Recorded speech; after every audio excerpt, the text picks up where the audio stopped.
બાપા પધારેલા હરિ ગુરુ સંતનું જય, સત્ય સનાતન ધર્મનું જય, શ્રી રામ ભગવાનનું જય.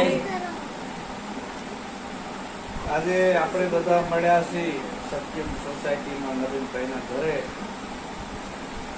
તો જેનું પૂર્ણ ભાગ્ય જાગ્યું હોય એને આવો ભાવ જાગે કે મારા ઘરે સંત બોલાવું. જેને મોટામાં મોટો ભાગ્યનો ઉદય થાય એના ઘરે સંત આવે છે. આપણે કેટલાય સુકૃત કર્મ કર્યા એનું ફળ છે મનુષ્ય જન્મ મળવો. આ મનુષ્ય જન્મ એમ નામ નથી મળ્યો. આ જીવ 184 યોની ફરતો આવ્યો. કેટલાય સુકૃત કર્મો કરતો આવ્યો છે કે સારા કર્મોનું ફળ મનુષ્ય જન્મ મળવું દુર્લભ છે. પછી જેના પૂર્ણ ભાગ્ય હોય એને સદગુરુ મળે છે. મનુષ્ય જન્મ મળ્યા પછી અંદર જે તાલાવેલી જાગવી, એમાં મનુષ્ય જન્મ મળ્યો છે, આમાં હું કોણ છું, ક્યાંથી આવ્યો, મારે ક્યાં જવાનું, હું કોણ ને હરે કોણ, આવો જેને ભાવ જાગે અને સદગુરુ મળે એ મોટામાં મોટું જેનું ભાગ્ય હોય એને સદગુરુ મળે. ભાગ્ય વિના સદગુરુ ક્યાંથી મળે? અને પૂર્ણ ભાગ્યનો ઉદય થાય એના ઘરે સંત આવે છે. આપણા ઘરે સંત આવવાથી આપણા ઘરનું વાતાવરણ ફરી જાય છે. આખું વાતાવરણ બદલી નાખે છે. મોટામાં મોટા પગલા હોય તો સંતના જ્યાં પગલા થાય ત્યાંથી ભૂતડા બધા ભાગી જાય છે. ભૂત બધા ભાગી જાય છે. જેને કઈ નડતું નથી. અને જેના ઘરે ભુવાના પગલા થાય એને બધું નડે છે. અહીંયા ભૂત ભેગા થાય છે. શું કામ? કે ભુવા જોડે કઈ સારી વાત હોય નહીં. તમારા ઘરે આવીને એ સીધી જોરા ધાગાની જ વાત કરે, કાં તો બાધાઓ આપે, આવું બધું કરે, કાં તો દોરા બાંધી દે હાથમાં કે પગમાં કે ડોકમાં, આવું બધું કરે અને વેમમાં નાખી દે કે તને આ નડે છે, પેલું નડે છે, ફલાણું નડે છે. આ તો વેમ નાખીને ગયા. તો આપણા ઘરે બ્રાહ્મણો આવે તો વેમ નાખીને જાય. બ્રાહ્મણોનું કાર્ય શું છે? લોકોને અંધશ્રદ્ધામાં રાખવા. અહીંયા આવે એટલે કે તમે સત્યનારાયણની કથા કરાવો તો તમારા ઘરમાં રીતિ સીધી આવે. કાં તો કે આટલા ગ્રહની વીંટીઓ પહેરો, તમને આ ગ્રહ નડે છે, આ નડે છે, ઓલું નડે છે, તમારા પિતૃ નડે છે, નારણ આવો કરવો. આવા ભ્રમજાળમાં નાખીને તમને જતા રહે બ્રાહ્મણો. દારૂડિયા આપણા ઘરે આવે તો આપણા ઘરનું વાતાવરણ બગાડીને જતા રહેશે. જુગારિયા આવે તો વાતાવરણ બગાડીને જતા રહેશે. રાજકારણીયા વાતાવરણ બગાડીને જતા રહેશે. પટેલિયા વાતાવરણ બગાડીને જતા રહેશે. ખોટા બોલા આપણા ઘરે આવે વાતાવરણ બગાડીને જતા રહેશે. સંત જ એક એવી ભૂમિકા છે કે સંત આપણા ઘરે આવવાથી આપણા ઘરનું વાતાવરણ પવિત્ર કરે છે. સંતના પગલા જ્યાં જ્યાં થાય ત્યાં તો આનંદ મનની બધી મૂંઝવણો મટી જાય. આપણે આ ભેગા થયા છીએ, આપણા મનમાં ઘણી મૂંઝવણો પડી છે, ક્યાં દૂર કરવાની આવી. સંત બીજું કઈ કરતા નથી. સંત આપણા મનની મૂંઝવણ દૂર કરે છે. આપણા મનમાં ઘણા બધા ભ્રાંતિઓ પડી છે, ભય પડ્યો છે, આપણાને ખબર નથી ભગવાનને હું કોણ છું, એટલે આપણે બધા ફસાઈ ગયા છે. સાચા ગુરુ મળ્યા નથી. જીવનમાં સદગુરુની જરૂર છે. સદગુરુ આપણાને આત્માની ઓળખ કરાવે છે. આત્મા એ જ પરમાત્મા. પેલા મનુષ્ય બનાવે છે. મનુષ્ય કેને કહેવાય? મનુષ્ય જન્મતા નથી. જન્મે શું? દીકરો જન્મે અથવા દીકરી જન્મે. મનુષ્ય કોઈ જન્મે નહીં. સદગુરુ મનુષ્ય બનાવે છે. સદગુરુ કઈ કરતા નથી. મનુષ્ય કેને કહેવાય? કે જનેતાની વદરથી બાળકનો જન્મ થાય પછી જેવા વિચારોનું સેવન કરે એવો બની જાય. દારૂ પીવાના વિચારોનું સેવન કરે તો દારૂડિયો બની જાય. જગત આખું શું કે જો દારૂડિયો જાય, દારૂડિયો જાય. એને કોઈ મનુષ્ય કહેતું નથી. જુગાર રમવાના વિચારોનું સેવન કરે, જુગારીઓ બની જાય. આખું ગામ એને શું કહેતું? જુગારીઓ જાય. એને કોઈ મનુષ્ય કહેતો નથી. ચોરી કરવાના વિચારોનું સેવન કરે, ચોર બની જાય. અને આખું જગત એને ચોર કે જો ચોર જાય એનો ભરોસો કોઈ રાખતા નહીં. ચોરનું લેબલ લાગી ગયું. એને કોઈ મનુષ્ય કે નહીં, દેખાય છે મનુષ્ય જેવો, પણ ચોર કે. દારૂ, જુગાર, ચોરી, જારીકરમ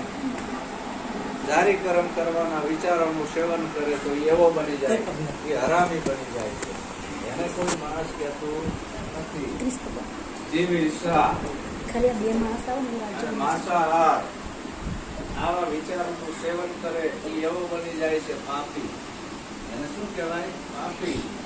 જીવને હિંસા કરે છે, મટન ખાય છે, દેવી દેવતાને ઘેટા બોકડા વાસણા ચડાવે છે, એને મારીને મટન ખાય છે, અને પાપી કહેવાય, મનુષ્ય કહેવાય નહીં. તો આવા જે દૂષણો આપણામાં પડ્યા છે એ બધા કાઢવાના આવ્યા. ભક્તિ ટીલા ટપકા કરવાની નથી, ભક્તિ દિવસ જપ કરવાની નથી.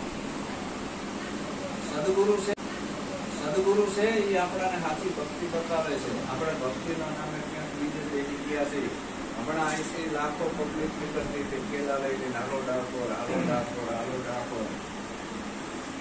બધા પાછા વળીને આવે છે, એ કઈ ભગત નથી. બીજા દારૂ પીતા હોય, કાં તો રસ્તામાં દારૂ પીતા હોય, કાં તો ઝઘડા કરતા હોય. કેવી તો ભગવાનના દર્શન થયા કે ના, રખડીને પાછા આવે.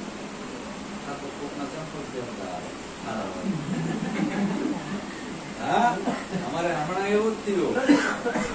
મારે 7,000 ના બૂટ લીધા અને જ્યાં મોડાસા દેવરાજ ધામમાં કીધું અહીં સંતની જગ્યા છે, ઓલો સેવક જાવી કીધું જવા દે, આમાં કઈ લેવાનું નથી. કે ના બાપુ ઉપર જવું છે દેવરાજ ધામમાં. બૂટ ઉતારી ગયા, ક્યાંય ઉતારી જાઓ.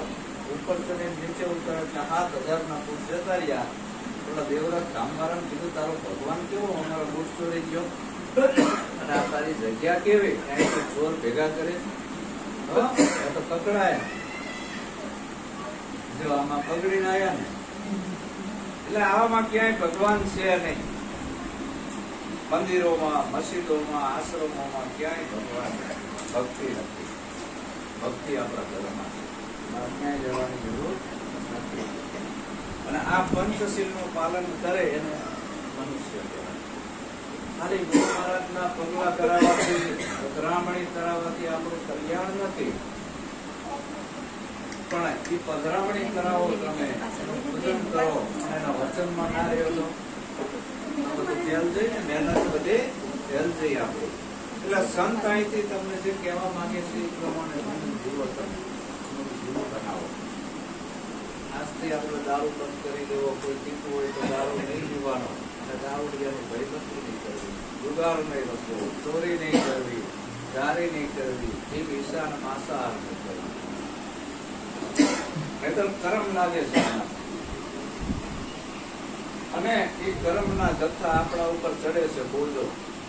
જેમ કોઈ બેંકમાંથી તમે લોન લ્યો, હપ્તાના ભરોસો ચડે, હપ્તા ચડી ગયા છે કુદરતી હોય. પછી ભોગવટો છેલ્લે આવે, આખી જિંદગી જે કામ કર્યા હોય જે થાય, પછી એની સદગતિ થતી. ધર્મનો સિદ્ધાંત છે, જેવું વાવો એવું ઉગે. તમારા હાથની વાત છે, તમારે શું વાવવું. બાજરી વાવો તો બાજરી ઉગે, જુવાર વાવો તો જુવાર, મકઈ વાવો તો મકઈ ઉગે. તમારા ખેતરમાં આ વખતે ઘઉં વાયા તો ઘઉં ઉગ્યા ને. કોને વાયા? તમે કે ભગવાને વાયા? હા, તમે વાવો, ભગવાને તો ઉગાડ્યા. એવું ફળ આપે જેવું વાવો એવું.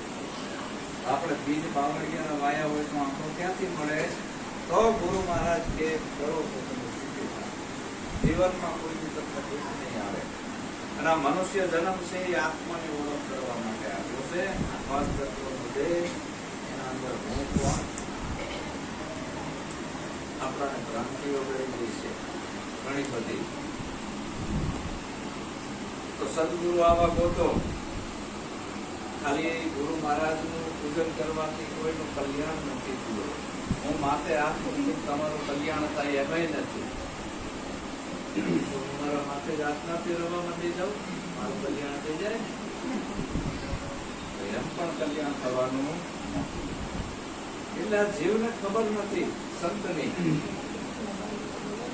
ભગવાન બુદ્ધ હતા, મહાન સંત થઈ ગયા આપણા ભારતમાં, અને 39 રાષ્ટ્રોમાં ભગવાન બુદ્ધના વિચારોથી બધા જીવન જીવી રહ્યા છે, સુખી છે. અને ભગવાન બુદ્ધને એક દિવસ રાજાએ આમંત્રણ આપ્યું કે ભગવાન આજ મારા ઘરે આવશો. એટલે ભગવાન બુદ્ધને અંદર ચિત્તમાં એવું લાગ્યું કે રાજા છે મોટો, આને મારા વિચારોની ખબર નથી, આને તો એમ કે હજી રાજા શું તો ચક્રવર્તી સમ્રાટ બને. આવી ગણતરીથી આશીર્વાદ લેવા સાથે ભગવાન બુદ્ધ કે મને આને બોલાયો. ભગવાન બુદ્ધ જેવા અહીંયાના ઘેર આવે છે એટલે રસ્તામાં પેલું કમંડળ હોય છે, એમાં કીચડ ભરી લેશે કમંડળની અંદર ભિક્ષા પાછળ. અને રાજાના અહીંયા ઉભા રહ્યા, રાજા દૂધપાક બનાવીને લઈને આવ્યા. અને જેવો દૂધપાક પીરસવા જાય ભગવાન બુદ્ધના કમંડળમાં તો કીચડ ભરેલું હતું. રાજા ચમકી ગયો. ભગવાન બુદ્ધ કે કેમ ચમકી ગયો? અંદર નાખ દૂધપાક. બાપુ ના નખાય. કેમ ના નખાય? કે તમારા પાત્રમાં કીચડ ભરેલું છે. તો કે શું કરવું જોઈએ? કે પાત્ર ચોખ્ખું કરવું જોઈએ. તો અમારો મોંઘા ભાવનો દૂધપાક છે, કાજુ બદામ પિસ્તા નાખેલો, બગડી જાય.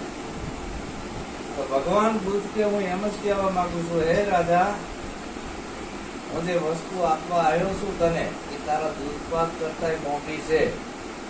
તારું આ પાત્ર ખાલી કર. તારા મનની અંદર ઘણો બધો કીચડ ગારો ભરેલો છે, બધા વિચારો ભર્યા છે, એ બધા ખાલી કર તો હું તને કંઈક આપું. પાત્ર ખરાબ હોય તો, પાત્ર આપણું ખરાબ હોય, ગંધ મારતું હોય, એમાં ચોખ્ખું ઘી નાખો તો ઘીમાં ગંધ આવે. પેલા પાત્ર ચોખ્ખું કરવાનું હોય. આ પાત્ર સંત જોડે બેસો એટલે ખાલી થઈને બેસવાનો, એકદમ નિખાલસ ભાવે. આની અંદર કોઈ વિચાર ના આવવો જોઈએ. જે સંત બોલી રહ્યા છે એ શબ્દ તમારા આમાં ઉતરવો. સદગુરુ શું કરે છે કે અવગુણ છોડા